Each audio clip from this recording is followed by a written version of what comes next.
सभी जितने भी माय डियर हैं, मैं आपसे यही कहूँगा कि चैनल पे नए हैं तो शेयर सब्सक्राइब जरूर करें। और अभी तक मैं 10 वीडियो आपको थ्योरी का दोनों सब्जेक्ट का 10-10 वीडियो कर चुका हूँ। तो आपका ऑब्जेक्टिव इससे पहले भी किया हूँ, जो प्लेलिस्ट में आपको पड़ा होगा।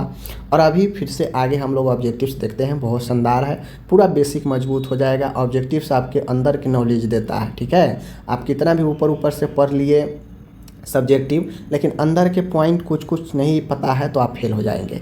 तो आपको इन सारे चीज़ों को 10 से 15 नंबर आपके थर्ड ईयर में पूछता है ऑब्जेक्टिव्स में। साथ में आप थर्ड ईयर पास करके जब कंपटीशन में बैठेंगे नर्सिंग का, तो वहाँ यही सब ऑब्जेक्टिव्स आपको काम देगा, ठीक है। तो चलिए करते हैं वीडियो को शुरू। पहला क्वेश्चन है प्रेगनेंसी का फर्स्ट श्योर साइन। देखिए, प्रेगनेंसी का फर्स्ट श्योर साइन क्या होता है? तो फर्स्ट श्योर साइन जो होता है फीटल हार्ट रेट। बच्चा का जब धड़कन महसूस होने लगता है तो यह कन्फर्म होता है, श्योर होता है कि प्रेगनेंसी है। आगे है प्रेगनेंसी का ड्यूरेशन 280 दिन होता है, या इसी को 40 सप्ताह हम लोग कहते हैं। नेगले रूल से ईडीडी निकालते हैं। पहला तो याद रखिए, ईडीडी निकालने का जो फार्मूला है वह नेगले रूल्स कहलाता है। यह LMP last menstrual period plus 9 month plus 7 दिन ऐड कीजिए तो यह निकल जाता है। डॉक्टर इसी फार्मूला का यूज करके आपको बताता है। प्लेसेंटा नॉर्मली कहाँ पे अटैच होता है? तो प्लेसेंटा आप लोग को मैं कई बार बता चुका हूँ, यूट्रस के ऊपरी सेगमेंट में आरोपित होता है, ठीक है, पता होना चाहिए। आगे है life saving drug in PPH, यानी जब बच्चा जन्म ले उसके बाद अगर ब्लीडिंग ना रुके तो उसमें ड्रग देते हैं ऑक्सीटोसिन। ऑक्सीटोसिन इसे लाइफ सेविंग ड्रग कहते हैं पीपीएच में, पोस्टपार्टम हेमरेज में, तो याद रखिएगा। आगे है इक्टोपिक प्रेगनेंसी का कॉमन साइट क्या होता है? तो आप सबको पता है कि इक्टोपिक प्रेगनेंसी एक गलत प्रेगनेंसी है, ठीक है। तो इसका कॉमन साइट फैलोपियन ट्यूब में ही होता है और फैलोपियन ट्यूब के एम्पुला में, okay. Normal foetal heart rate कितना होता है? सबको पता है 120 से 160 होता है, तो 120 से 60 ध्यान रखिएगा। आगे है नॉर्मल लेबर का संकेत क्या होता है? मतलब बच्चा जन्म लेने वाला हो और वह नॉर्मल तरीके से हो तो क्या साइन होता है? उसमें रेगुलर पेन होगा, कॉन्ट्रैक्शन के साथ, संकुचन के साथ रेगुलर पेन होगा, ठीक है। ट्रू लेबर में सर्वाइकल डिलेशन होता है, ठीक है ना। ट्रू लेबर यानी वास्तविक प्रसव होने वाला हो, बच्चा जन्म देने वाला हो तो सर्वाइकल में फैलाव होने लगता है, ठीक है। आगे है इंगेजमेंट मीन्स क्या होता है? तो इंगेजमेंट का मतलब होता है बाईलेटरल, देख लीजिए, by parietal diameter cross pelvic inlet. जो बाई पैरेटल डायमीटर है वह क्रॉस हो जाता है पेल्विक इनलेट का, उसी को इंगेजमेंट बोलते हैं, ठीक है, शादी वाला इंगेजमेंट नहीं। चलिए आगे क्वेश्चन है first stage of labour and with. First stage का लेबर जब समाप्त होता है तो किसके साथ समाप्त होता है? तो फुल सर्वाइकल डिलेशन के साथ जो है फर्स्ट स्टेज लेबर जो है समाप्त हो जाता है, समझ गए। जो फुल डिलेशन होता है सर्वाइकल में 10 सेंटीमीटर, तो इसके साथ ही फर्स्ट स्टेज लेबर समाप्त हो जाता है। आगे है सेकेंड स्टेज कब समाप्त होता है? तो बच्चा जन्म लेने के साथ ही सेकेंड स्टेज समाप्त हो जाता है, बच्चा सेकेंड स्टेज में ही जन्म लेता है। थर्ड स्टेज किसके साथ समाप्त होता है? तो थर्ड स्टेज में प्लेसेंटा डिलीवरी होने के बाद थर्ड स्टेज समाप्त हो जाता है, यानी जो प्लेसेंटा अंदर अटैच होता है उसके निकलने के बाद थर्ड स्टेज समाप्त हो जाता है।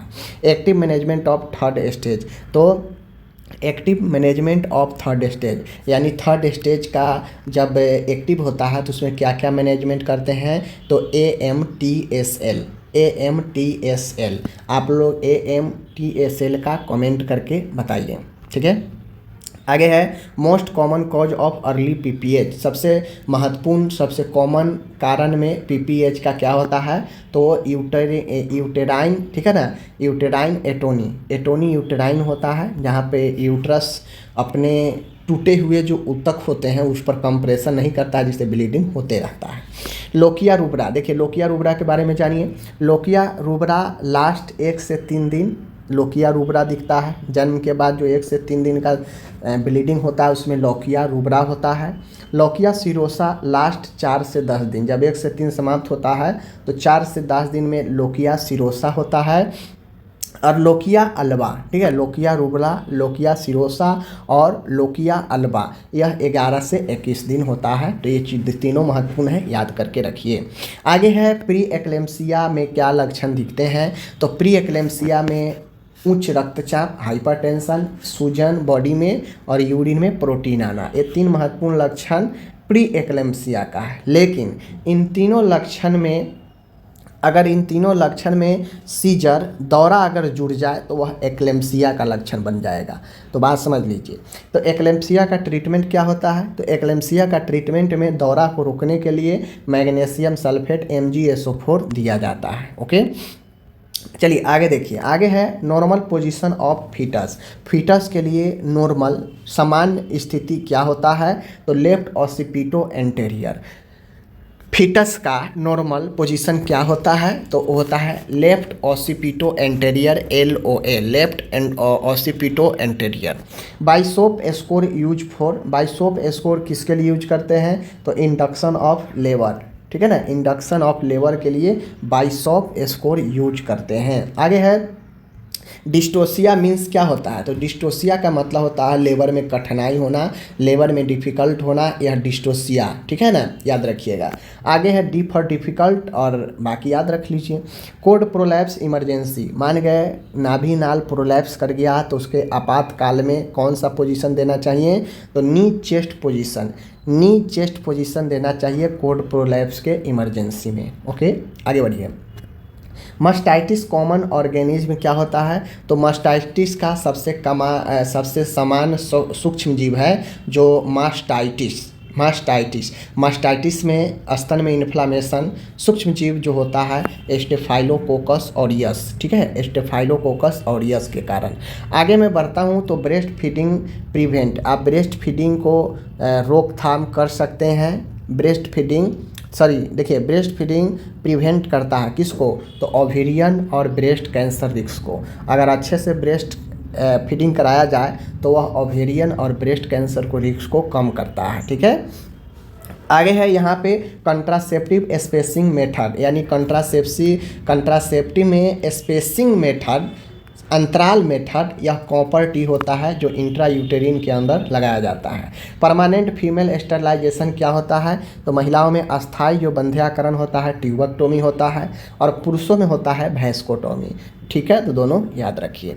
आगे मैं बढ़ता हूँ best method for measuring foetal well being, यानी best method for measuring foetal well being, यानी बच्चा बढ़िया से है, अच्छे से है, तो इसके लिए कौन सा टेस्ट हम लोग करके पता करते हैं? NST, नॉन स्ट्रेस टेस्ट होता है, ठीक है। आगे बढ़ते हैं।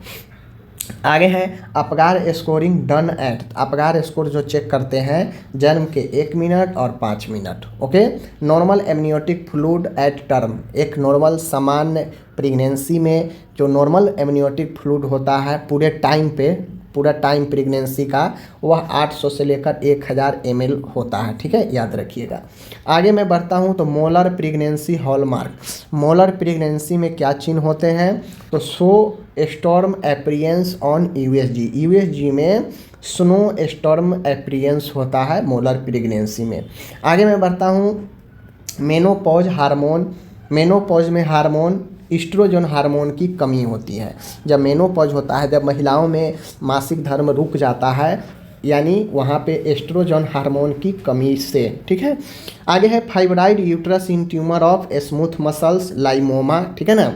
फाइब्राइड यूट्रस यानी यूट्रस में छोटे छोटे जो ट्यूमर बनते हैं जिसे फाइब्रॉइड बोलते हैं, यह स्मूथ मसल्स में होता है। और स्मूथ चूँकि यूट्रस तो भाई स्मूथ मसल्स ही है, तो इसे हम लोग लाइमायोमा बोलते हैं, ठीक है ना, ले मायोमा बोलते हैं। ओके, चलिए अब आइए कम्युनिटी हेल्थ नर्सिंग का हम लोग देखते हैं सेकेंड का। तो जान लीजिए यहाँ पे कुछ महत्वपूर्ण है। प्राइमरी हेल्थ सेंटर PHC कितने कवर करता है? 30,000 रूरल एरिया में, ठीक है, ट्राइबल एरिया में 20,000, सब सेंटर 5,000 और ट्राइबल में 3,000, ठीक है। आगे बढ़िए, आगे बढ़ता हूँ। आशा वर्कर पॉपुलेशन कवरेज 1000, आशा वर्कर 1000 जनसंख्याओं को कवर करती है। कोल्ड चेन टेम्परेचर यानी मैक्सिमम जो कोल्ड चैन में टेम्परेचर होता है वह मैक्सिमम वैक्सीन जो है 2 से 8 डिग्री सेंटीग्रेड पर रखा जाता है। आगे है vitamin A mega dose given at, कहता है विटामिन ए का पहला जो डोज होता है 9वें मंथ पर मीजल्स के साथ में दिया जाता है। ठीक है, मीजल्स भी 9वें महीने पर पड़ते हैं। आगे है यहाँ पे IMNCI का फुल फॉर्म क्या होता है, integrated management of neonatal and childhood illness. बहुत अच्छा क्वेश्चन है। IMNCI का full form integrated management of neonatal and childhood illness. आगे है health delivered as physical mental social well being. WHO का कहना था कि एक अच्छा स्वास्थ्य तभी माना जाता है जब शारीरिक, मानसिक और सामाजिक तीनों रूप का ध्यान रखा जाए और तीनों रूप से संतुलन हो तभी। ठीक है, आगे है incineration use for biomedical waste disposal, यानी किसी चीज़ को जलाना, वेस्ट को जला देना। तो जलाते हैं किस लिए, बायोमेडिकल वेस्ट डिस्पोजल करते हैं। ठीक है ना। आगे है dots is treatment strategy for tuberculosis. TB के लिए डॉट्स एक स्ट्रेटजी है जो ट्रीटमेंट चलता है। सेफ वाटर क्लोरीन लेवल, यानी सुरक्षित पीने के पानी में क्लोरीन का लेवल कितना होना चाहिए, तो 0.5 mg पर लीटर, यह सुरक्षित माना जाता है। अगर इससे ज़्यादा होगा तो दिक्कत होगा। आगे है best indicator of primary health care. Primary health care का बेस्ट इंडिकेटर संकेत क्या है, IMR इन्फेंट मोर्टालिटी रेट। ठीक है ना, infant mortality rate primary best indicator of primary health care. आगे है ORS का मेन पर्पज क्या है, तो प्रिवेंट डिहाइड्रेशन, यानी डिहाइड्रेशन से बचाना ORS का मेन काम है। Type of immunity after infection, infection के बाद इम्यूनिटी जो एक्टिव होता है वह नेचुरल एक्टिव इम्यूनिटी होता है जो इन्फेक्शन के बाद क्रिएट होता है। आगे है इंडिया का लार्जेस्ट हेल्थ मिशन कौन सा है, तो भारत का सबसे बड़ा हेल्थ मिशन है NHM, नेशनल हेल्थ मिशन। ठीक है। आगे है मलेरिया वेक्टर, तो मलेरिया जो होता है मादा एनाफिलीज मच्छर के काटने से होता है। तो ये चीज़ें ध्यान में रखिएगा। तो इस प्रकार से आप लोग को मैंने यहाँ पे 50 क्वेश्चंस करा दिया। कैसा लगा आप लोग को ज़रूर बताइए और ये कंटिन्यू रखूँगा। ठीक है ना। तो आप लोग थ्योरी भी पढ़िए, ऑब्जेक्टिव से भी पढ़िए, नॉलेज बढ़ेगा तो आप लोग को लिए बेहतर रहेगा। ठीक है, धन्यवाद।